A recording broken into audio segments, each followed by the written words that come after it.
Hey folks, Matt Easton here, Scholar Gladiatore. So I just did a video for my Patreon viewers because, as many of you know, I do unique videos for people who are supporting me on Patreon so that they get something for their buck, essentially.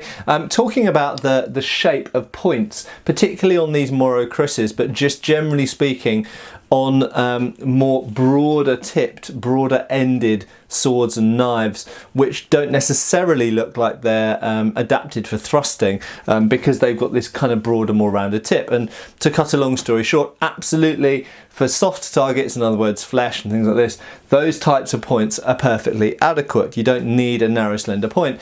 But that brings us to this, the cat's claw, or the cat's nail as it's called in Spanish.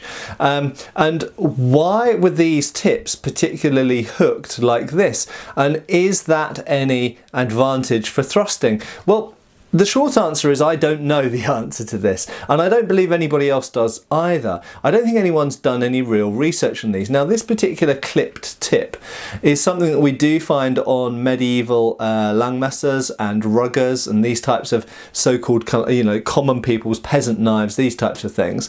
But equally, we still find it in the 18th century on certain types of cavalry sabre and indeed on hangers, this being an early to mid 18th century British hanger.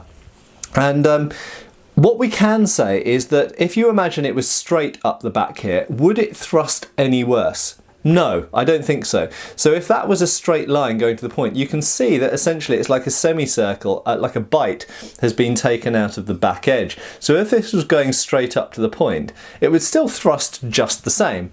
So I don't think that little scoop is anything at all, in this case, to do with making the sword better for thrusting. Indeed, if we go to a more traditional clipped point, then very clearly I would say that is to bring the point in line with the center of the blade and the handle, and give you a functional point on what's otherwise quite a choppy implement. But with that sword, that's not the case at all, because the point is in line with the back of the blade, and this is true of many of these with this cat's claw or clipped point tip on sabres and hangers, and indeed on messers. So why is it like that? Well, I don't know is the short answer. But what we can say is it does potentially make the weapon a little bit more effective for doing cutting actions with the back edge, either be they rising upwards like this, or twisting downwards, either from the inside or the outside. So say for example someone cuts me here and I cross the blade here, boom, and then I whip back with that tip and hit with this part here. What it essentially means is it is like a claw, and that could be why the Spanish call it the cat's claw, because if you imagine now that's hitting with a point, when you come back, if you were coming upwards, say someone standing on guard like this, and you just come straight upwards at the underneath of their hand here, what you're essentially going to do is you're going to penetrate with the point, or have more of an angle on that false edge, rather than just hitting with a straight edge like that.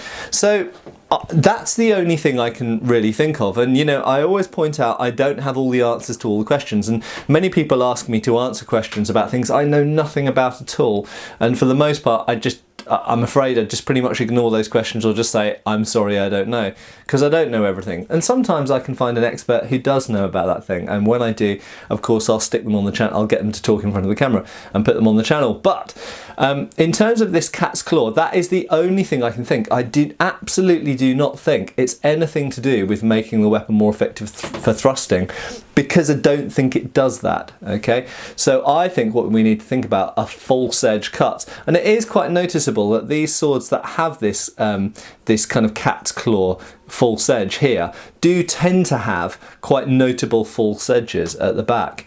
They are usually edged here, and I don't remember seeing any that were like this that weren't edged. I don't remember seeing any that were blunt.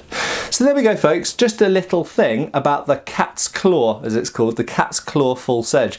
I think it's to do with making the false edge hits, whether they're either coming downwards like this from a kind of winding position, or they're coming upwards as rising, almost like rising blows or rising cuts. I think it's for making those more offensive.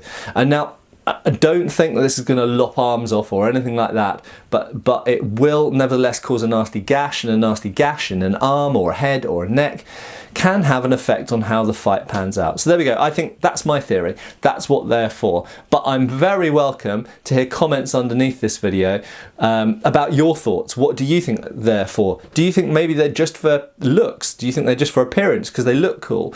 Or do you think they're for something else absolutely entirely? Or do you think that they are for making thrusts more effective?